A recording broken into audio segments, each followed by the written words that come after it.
Tell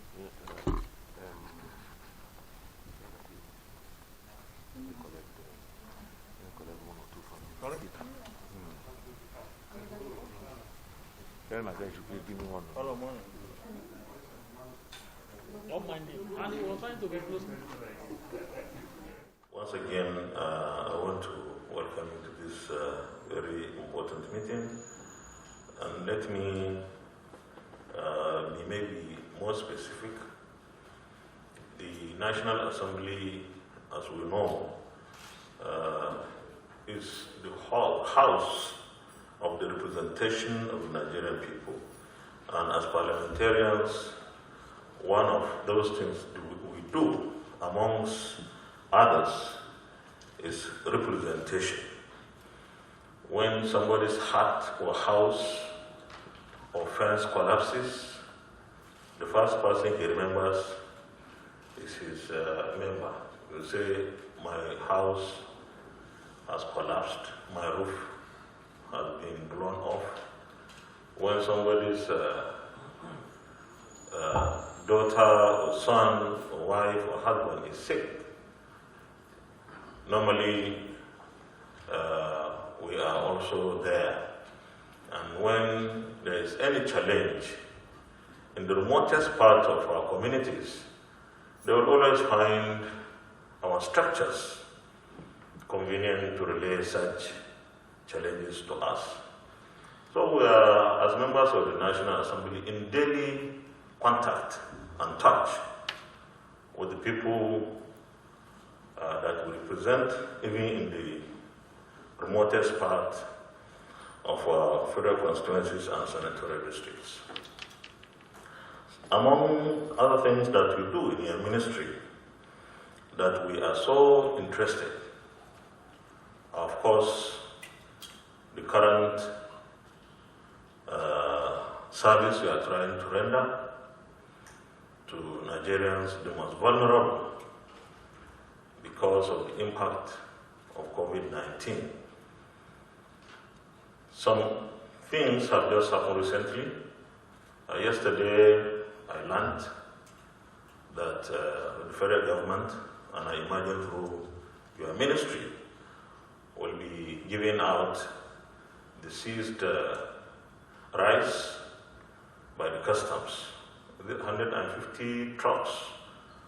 But we also know that the federal government is going to take 70,000 metric tons out of our food reserve and distribute to the most vulnerable Nigerians. And there are so many other things that the COVID-19 economic arrangements by the Federal Ministry of Finance and CBN to some extent that will be done, and we feel that we need to work together with you to ensure that there is effectiveness, there is efficiency, that those who are supposed to benefit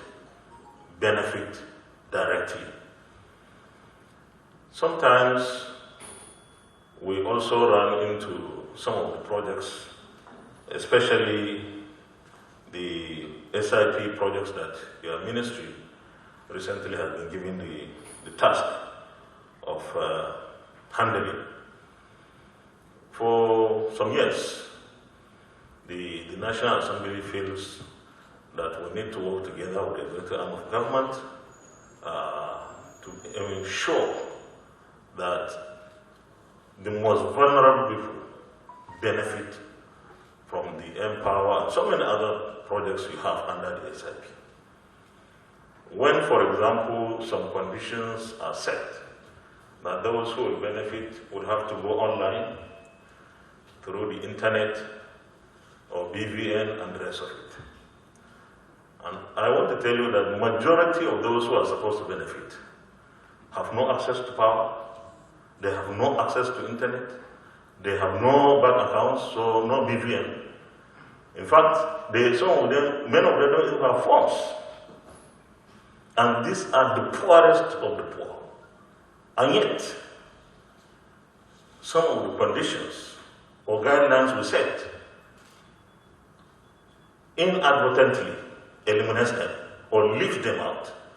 So the poor or the poorest get poorer because they have not been sufficiently captured.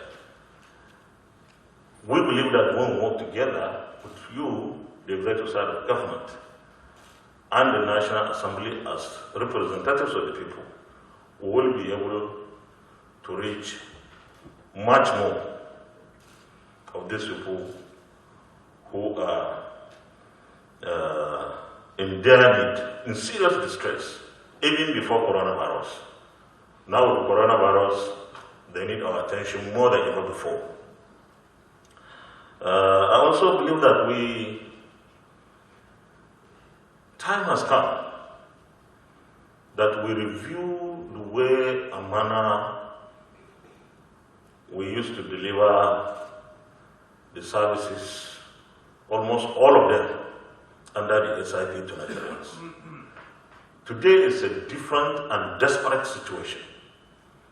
And in such a situation, we need to be better in terms of strategy for delivery, and definitely what we have been doing in the past cannot deliver exactly what will resolve or solve the challenges of the most ordinary and most vulnerable Nigerians. So we need to put our thinking cap and work out some strategies on how to identify, because we have a problem of identifying who is the poorest person in Nigeria. I think we have not been able to reach far out there to get them properly captured. We might have been doing our best, but I think the time has come to ensure that in the next few years that we are able to reach out to these people, whether it's SIP, school feeding, how is the school feeding program faring. We need to review after implementing it for some years, and some of the other programs under the SIP. And we may even need to introduce more programs, really, to address those challenges introduced to us as a result of the coronavirus pandemic. Lastly, I want to assure you, Honourable Minister, that the National Assembly will continue to be a very veritable partner in ensuring that all the programs that you handle in your ministry are successful. We want just to be the real stakeholders and take the current situation as a basis for the redefinition, reworking, and redirecting of our very scarce intervention resources for the benefit of the poorest people in Nigeria. You are most welcome, and the Honourable Speaker would also say something, and of course you have the opportunity to address us on what you are doing and your plans, the ministry going forward. How are you going to distribute all these food items you have across the country? What about the other projects that you have on your table? How are you going to deal with them? Actually, some of the details may not be completely dealt with here, but I believe that our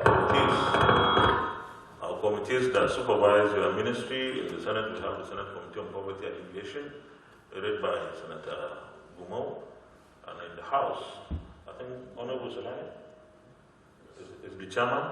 Okay, I'm sure some of the details can quickly be dealt with at that level before we engage when we are satisfied, and then we move forward. Honorable Speaker, thank you.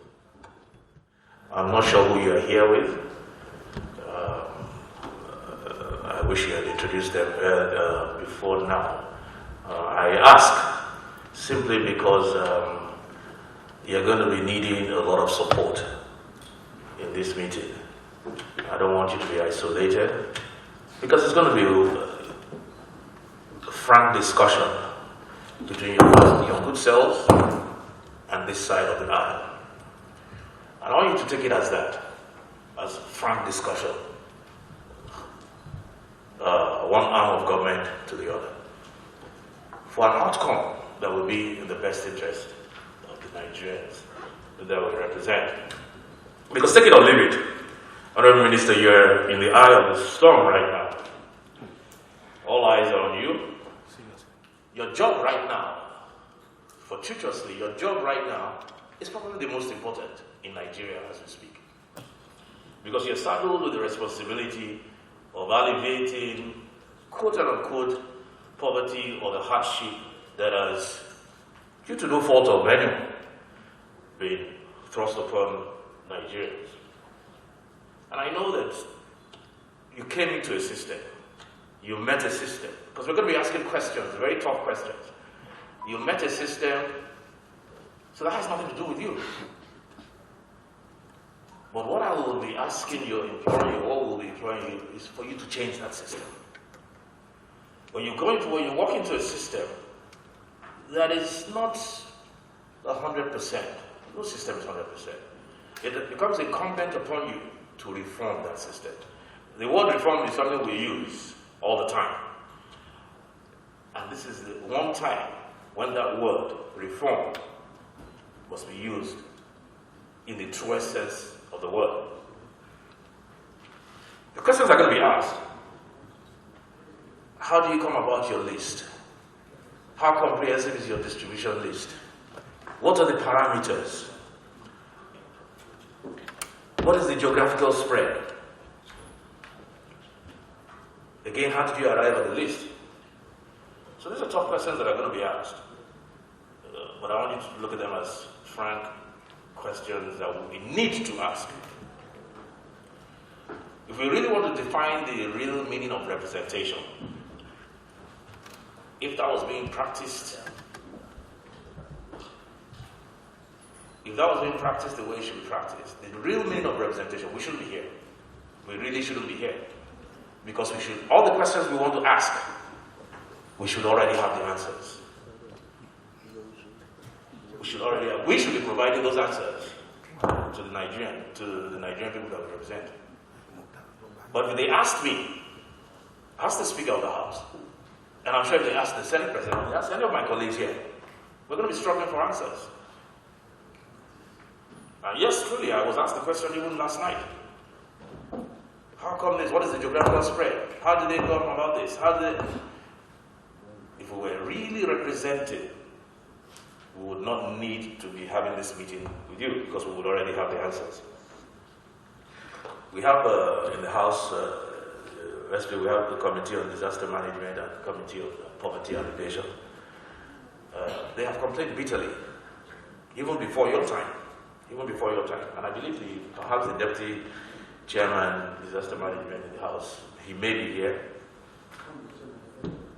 Okay, yes, Jaga is there.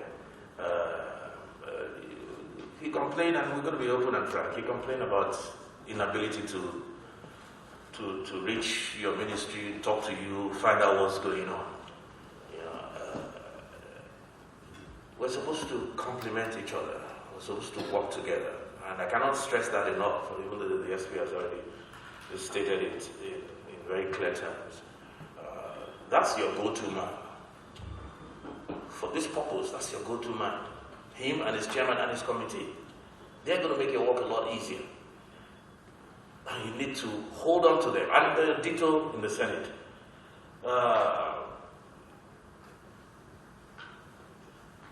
For me, the work you're doing, or what has been thrust upon you, is nothing new. It's nothing new. It's almost universal. When your job is akin to what happens in America, it is akin to social security. It's akin to, in other parts of the world, what they call the dole. And I think the good that is coming out of this COVID-19, there's a lot of takeaways. One of them is that perhaps, not even perhaps, as is international best practices, the dole, which is practically which you have in Australia, in UK, and in UK you have what you call the dole is another word for Unemployment Insurance Act. In America, it's called the Social Security Act. What's my point? My point is that these things are backed by law. They are codified by the legislature. So that these issues and these questions will not arise. Because right there and then in the piece of legislation that is crafted, the parameters we're asking for is in the law. How you distribute is in the law. So it's not based on anybody's whims and caprices or discretion on how he wants to distribute it. It's already codified, and that's what we, on our own part, we have dropped the ball as well, as a legislature. So on our own part, the first thing we need to do and run with it is to codify what you're doing and put it in law. Then you would have been, that way will be shielding you. Will be shielding you from whatever criticism there is. Because there will always be criticism in Nigeria. That's where we are. There will always be. But we need to insulate you from that. And that is why as soon as we get back to work, even as of now, whilst we're not out of work, but we're not sitting, the work is going to be ongoing, and you're going to need to talk to your committee and the leadership of both houses on, give them facts on how we're going to codify what exactly you're doing now. So I want to commend you so far, because it's not all negative. Commend you so far on the little that has been done.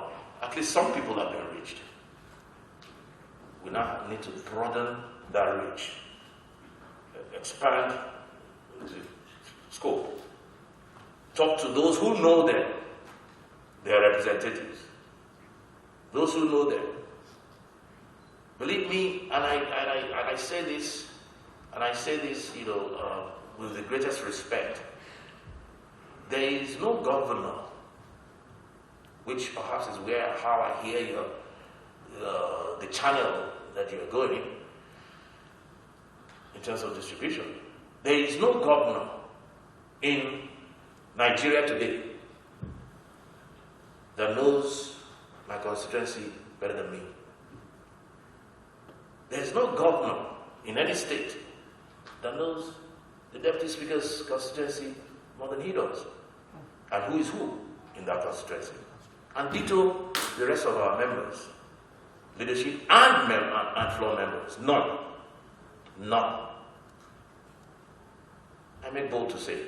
So if you don't even come close to knowledge of my constituency and the residents in there, how come you are the one that is identifying the poorest of the poorest or the most vulnerable in that constituency?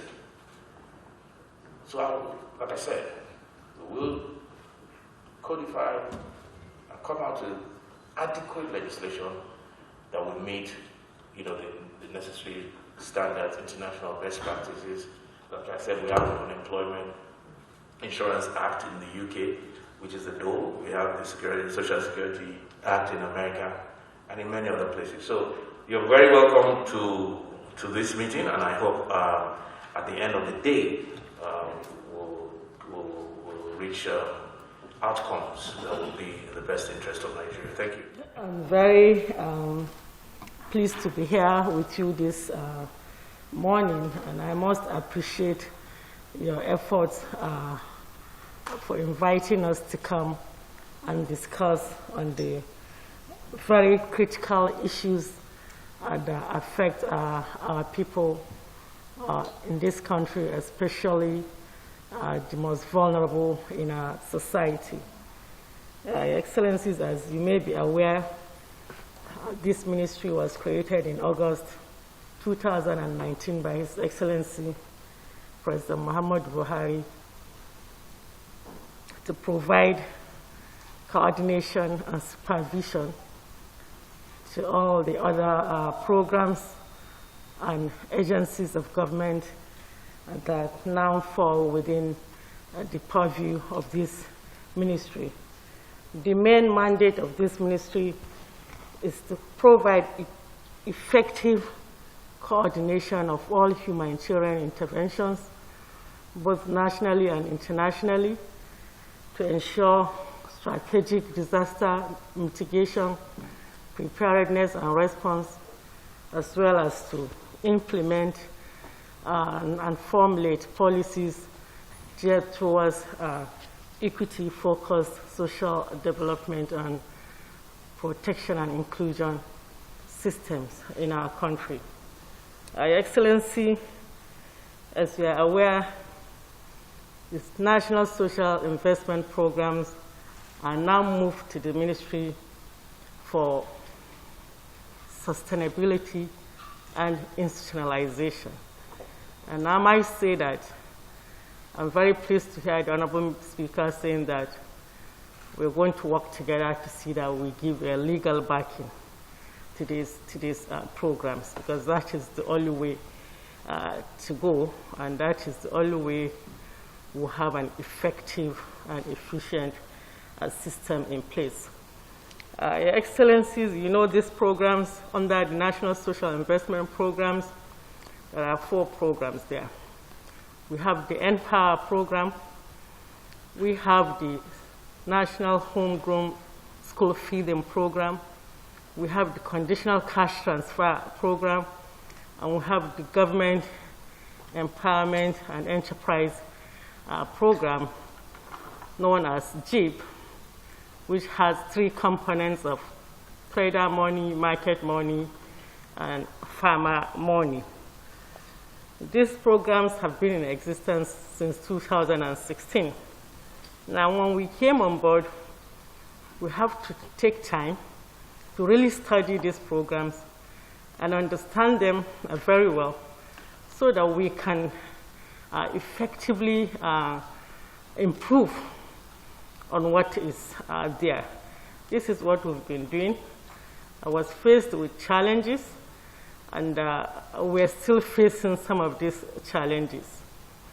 The Conditional Cash Transfer program is really a very peculiar one, because it's a program that has a counter funding from the World Bank.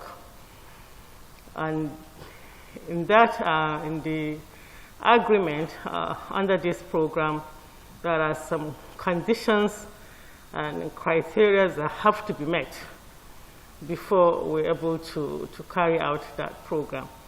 Nigeria is supposed to put in some amount as a counterpart funding, but I'm made to understand from the debriefing I got from the program heads that up till today, we don't have that counterpart funding from the government. So we are still, using the loan from the World Bank to implement this program. After I finish, I'll invite the program head to give us more insight into the programs itself, how it is being done. On the Empower program is also another program that has raised a lot of concerns.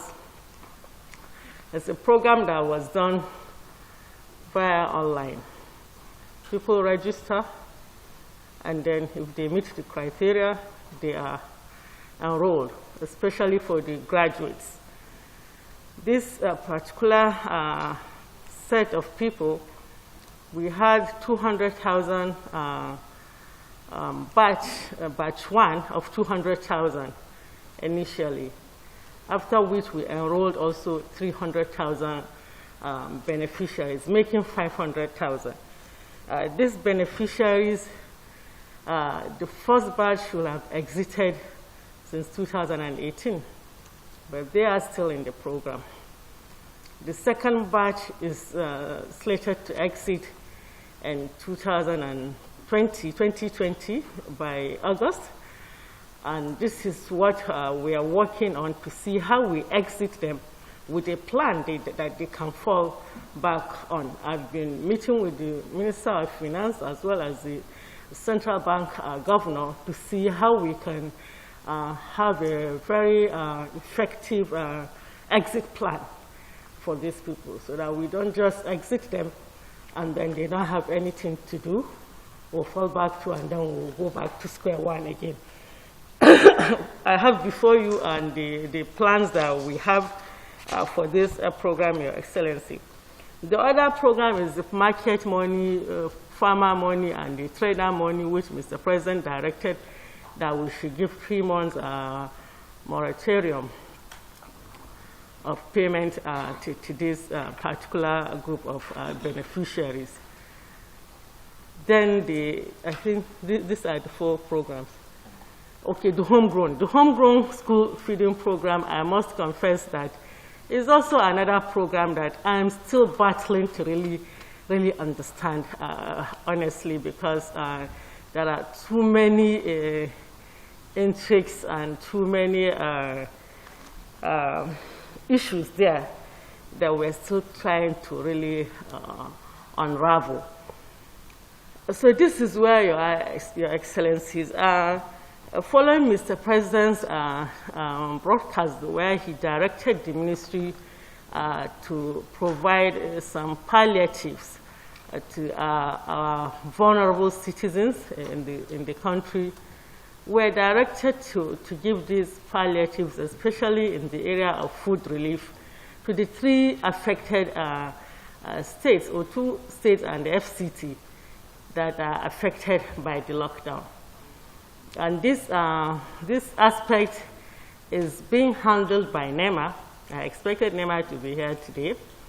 I am a member of the Presidential Task Force on COVID-19, and we have different functional committees, one of which is a committee on mass care, logistics, and security, which is being led by NEMA. And they have submitted their budget, which has been approved by the Minister of Finance. I can't really say what is happening over there, honestly. I must say that. I know they have a structure on ground on how to do the distribution. Where I have asked the Permanent Secretary to invite DG NEMA to come and explain to us what they are really doing. Yesterday, I was in Mina with the Honorable Minister of Agriculture, where he handed over the grains to me. You may recall that Mr. President directed that 70,000 metric tons of grains should be handed over to the Ministry of Humanitarian Affairs for onward distribution to these affected states, and then also to our internally displaced persons.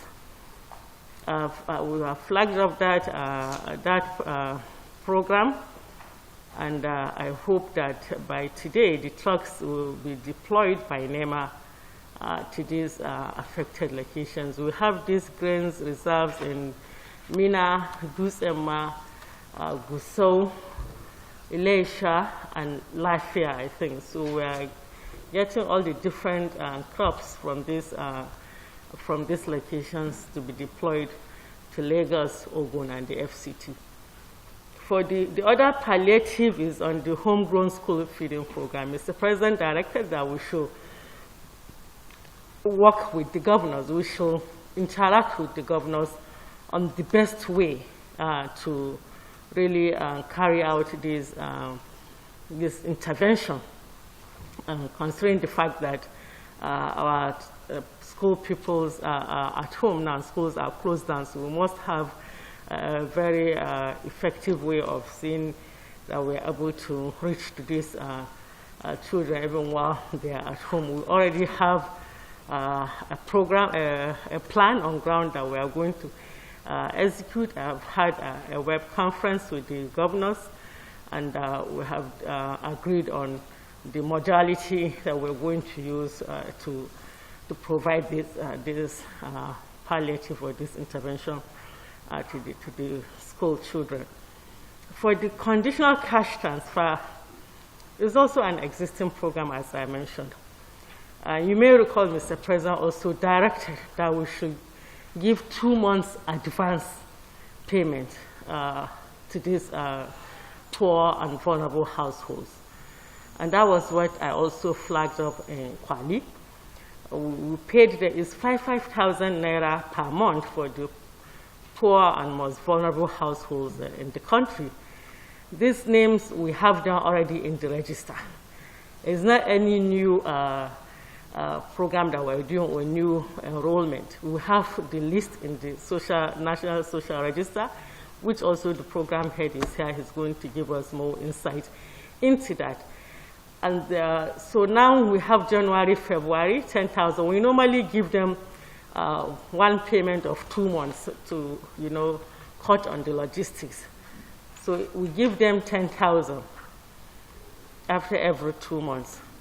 So now with this, with the directives, we are giving them March, April, and very soon we will start May, June. This is where we are on that program. But on that also, I've had discussions with the World Bank and the Protection Sector Working Group of the UN to look at how we are going to have a rapid expansion of this program so that other people that have now become... Sorry, hold on. Sorry. I think if it's okay, my chief of staff can call the DG now. Yes. He can get here in the next 20, 30 minutes. So that was where, because he's very, very key to this meeting. Very good. Never. Sorry. Did you invite the DG Nema to accompany you? Did you invite him to accompany you? Well, I asked them to call him. They couldn't get him on the phone. I tried calling him too. I didn't get him. And I think they sent a message to him. Okay, I think you need to round up now so that we go into a closed session where we can discuss, because there are raising very fundamental issues and we need to really take them one by one. Okay. So you can round up. I hope that the DG Nema makes it here. Okay, thank you, Excellency. So as I was talking about the rapid expansion of the National Social Register, so that we can also enroll other vulnerable groups in the society, especially those that have now become vulnerable to the urban poor by this lockdown. Okay, so this is what we are working on, and I've gotten the approval of the World Bank on that. They've agreed that we're going to expand the National Social Register to carry other vulnerable groups in it. So I think, Your Excellency, this is what I can say briefly in summary, but I have this plan that we are working on that we think is the best way to go about, where every other stakeholder will be carried along, especially the members of the National Assembly. Excellencies, I'm quite aware of that fact that you are the representatives of the people, of the downtrodden, of the people that are most vulnerable in our society, and there's no way we can do this program effectively without carrying along. I've said this at times without number, but you have to be, please bear with us. We are working on the best modality that we're going to use to see that we achieve what we were set out to achieve. Thank you very much, Excellency.